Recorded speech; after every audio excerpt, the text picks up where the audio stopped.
Hi guys, good evening sa lahat, no? Good evening sa lahat din na manonood ngayon.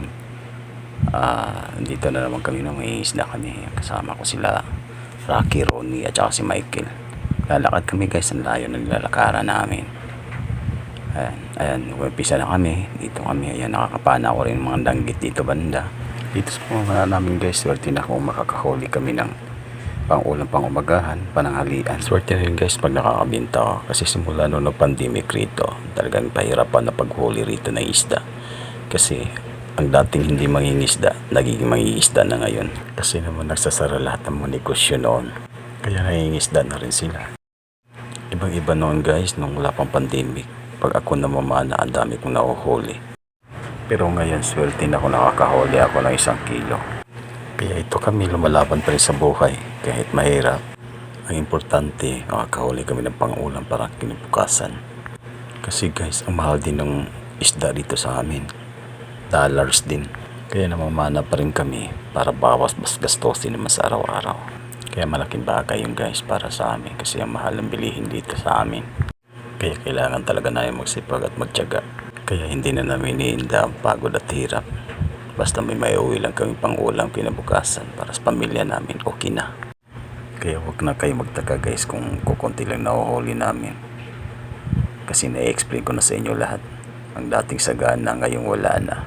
Pero umasa pa rin ako guys na sana bumabalik yung dating masaganang hulihan. Para makikita nyo naman kung maipopost ko rito na mai-upload ko mga video ko sa mga susunod. Na sana makakahuli ako ng marami.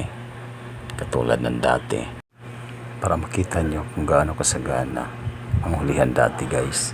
Alam nyo, namimiss ko yung dati na hindi ako nafe-fail na mapapagod dahil sa sobrang daming mapapana guys. Pero ngayon, ang layo na nilalangoy mo, wala ka pang nahuhuli, handa lang na panain guys.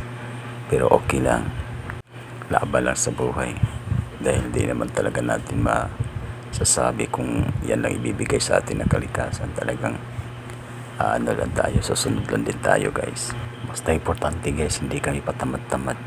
Malay mo, sa susunod may bibigay sa atin ng magagandang blessing. Kasi guys, hindi naman talaga natin masasabi na ganito lang talaga mahuhuli natin araw-araw, no? Baka mga susunod na araw makakahuli na tayo ng maganda-ganda. Bibigyan tayo ng Panginoon ng blessing, di ba? Dahil kung hindi lang talaga nagka-pandemic guys, hindi naman ganitong nangyayari. Kaya wala talaga makapagsabi guys sa atin sa swerte. Baka ngayon o bukas siswertehin o susunod na araw siswertehin kami. Adi, maganda na para naman kami makakabinta na o makakadaing man lang para kung masungit ang panahon, hindi may makukuha kami sa pangulam-ulam araw-araw. Sana guys sa sunod kong video na sa mga sunod kong upload, sana subaybayan nyo para makikita nyo naman kung may magpababago ba ang nahuhuli namin dito.